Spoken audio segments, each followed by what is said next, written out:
Are you familiar with the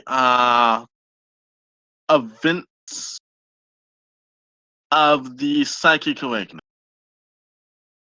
I mean, no, I'm not. If you can give me a TLDR on that, I'd actually Okay, be grateful. so with this particular event, a relief fleet was entering the galaxy. Well, was entering the system of the Brazen Drakes, who had been marked as heretics. When Sorry. ordered to lay down their weapons and let their fate be decided elsewhere, the Primaris aboard tried to take the ship, failed, and got yeeted by the custodian. So this means if pushed hard enough, the Marines who are bigger and stronger and have better, more futuristic tech could easily turn against the Emperor if you poke them in just the right way. Well, nobody is immune to the forces of chaos, or almost nobody. And you mentioned the exception, the Adeptus Custodes or Custodes. They're an exception. The Grey Knights are almost an exception. The Imperial Saints are an exception. But other than that, nobody's immune to the forces of chaos. And Space Marines are remarkably susceptible to it because almost half of them fell to it. I would, Go ahead. yeah, well, depending on like the author, which is a problem with having multiple authors on a series as big as the Heresy, it either could take years or months for a legion to be fully for the corruption to start seeping in. Like take the Emperor's Children. They had a really, really, really bad encounter with the already corrupted world. That's what sealed their. Whereas you have the Iron Warriors, who, before you say it, were completely justified in betraying the Emperor.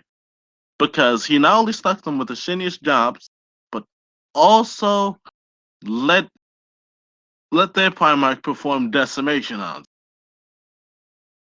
So it was more so what pushed them over the edge. Okay, so let's get into a few. So the psychic awakening implies that this latent psychic powers of some of these species are being activated. That's what I would assume that refers to, correct? Uh no, it was basically just a set of different events that were happening at around the same time. Uh Okay.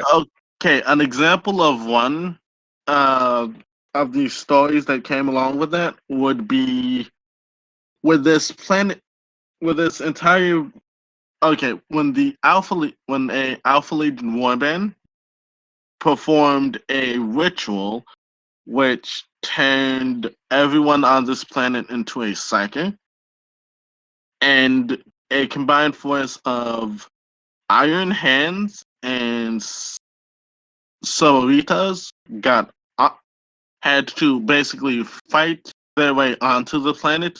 Were about to get curb stomped by the demons of Zinch, when all of a sudden the Emperor showed up. And by that I mean, yes, the little Emperor, 100 feet tall and with an army of flaming eagles. That's just one instance of very, very bizarre things happening. But for the most part, it was a way for GW to update stuff. Right, but the appearance of the flaming eagles, for anybody who doesn't understand, would be a manifestation of the God Emperor's psychic power.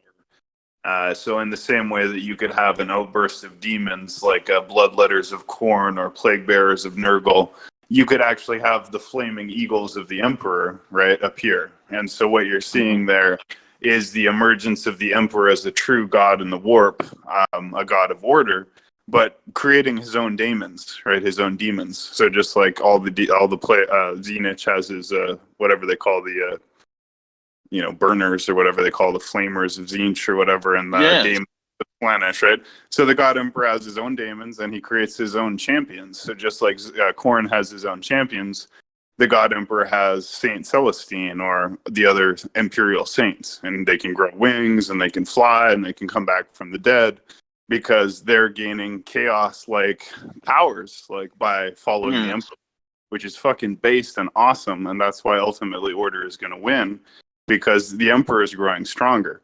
And the most important part of the lore is that the Emperor is getting stronger. Okay? So when the forces of chaos say, oh, he's the corpse emperor, his body is dying. Yeah, his body is dying. But what matters his body in an imperium of millions of worlds? What matters his flesh and blood? His soul is so fucking bright, you can see it from the other side of the Milky Way galaxy. Okay? The game's already won. The gig is up. And the point is, Robote Guilliman, however the fuck you pronounce his name, he spoke to the Emperor, actually spoke to him, right? When he went, so, okay, there's a weird parallel that I want to point out to you, Shiny Iron, which I don't know if you've seen or not. Robote Guilliman was fatally wounded. I can't remember who wounded him or how. Fulgrim. I think Fulgrim. Okay, so the traitor Primarch Fulgrim fatally wounded Robote Guilliman, the Primarch of the Space Marine chapter called the Ultramarines, which arguably is the Imperium's favorite chapter. Like they're the kind of the standard by which other Space Marines are judged, right? So he was fatally wounded and he was placed in stasis, exactly like the God Emperor was fatally wounded by Horus and placed in stasis on the Golden Throne. So does anyone notice the parallel between the fact that the God Emperor is stuck on the Golden Throne and Robote Guilliman was stuck in stasis with his own fatal wound? And so the fact that Robote Guilliman came back to life when he was not supposed to is technically impossible, right? It's like a miracle because stasis fields don't allow any change, right? So in the same way, the Emperor surely is coming back. And at the same time, the other Primarchs of the Loyalists are surely coming back. Yes. But I think there's something really poetic about the fact that Robote Guilliman was the first Primarch to return because he is literally like the Emperor in miniature, you know? Well,